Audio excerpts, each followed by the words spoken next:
Hey folks, Tanner Cherney up here in Devil's Lake, checking in again this week. Still sitting in the boat in the garage. Like I said, over the next few weeks here until we get some decent open water and we can get out and wet a long rod, we're going to give you some tips as we check in.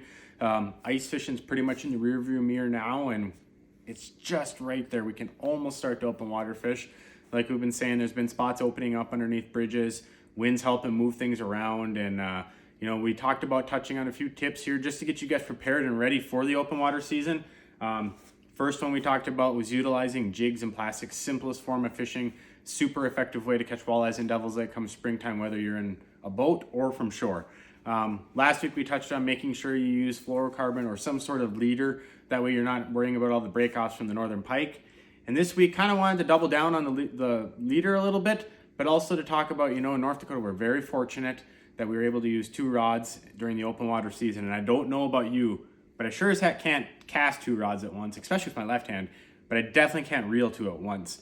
So being able to effectively utilize a second rod in the boat, whether it's a Lindy rig or even from shore, slip bobber, those are the 2 techniques that seem to be really well, work really well while you're still pitching jigs or even crankbaits, just to maximize your time out there and the ability to use those 2 rods. So this week, I just wanted to touch on slip bobbers. I know a lot of people out there have used these. It's been a really hot item in Devil's Lake over the last decade or so. Super effective, simple little way to fish. You've got your bobber stop that you adjust. I usually like to be 12 to 18 inches off bottom. Fish generally swim up. They're not going to swim down as much. So having that a little bit off bottom is going to be a really good technique. Simple fill bobber. I like to have a little bit higher vis color that way. It's easier to see out there, especially in the sunlight. And then, like we talked about, that fluorocarbon leader that I use for jigs or I use for spinner tying in the summer, also a great way. You're going to want some sort of leader like this for your slip bobber setup. I've got a little barrel swivel here that goes up. Got my about 18-inch leader tied to about a 16th or even a 32nd ounce jig. I use this just for the sake of the video to see that a little bit better. I use a lot of just plain hooks, whether they're number 6s. It's kind of my go-to red number 6 hook, but fair amount of people use this if you're looking for some color. And then tip those with just a leech. Simple, effective way, whether you're fishing from a boat or fishing from shore, you may get those fish to follow on a jig, and they might not be committed to that kind of action during the day, but they may see that leech over there swimming off the jig, and that might be what finishes those fish off for the day.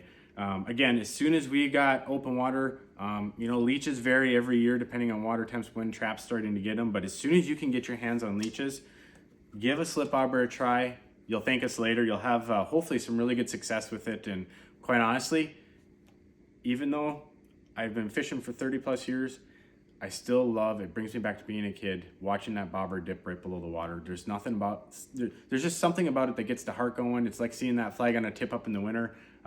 Just brings you back to the good old days. And I tell you what, if there's only one way I could fish for the rest of my life, I wonder if it probably wouldn't be a slip bobber watching that sink below the water. Again, we're starting to get some more open water. The bridges are starting to open up pretty well. We're getting some wind pushing that ice around. Won't be long here. It's very tangible. Hopefully in the next week or two, be able to give you one of these tips from the actual lake itself. But for right now, there's a few people venturing out and trying to wet a long rod in some other areas. But if you're out and about shed hunting, snow goose hunting, trying to get some open water fishing in where you can, use hashtag Devil's Lake ND. We love seeing what you guys are doing out there. Hope everyone has a great and happy weekend, and we'll see you next week.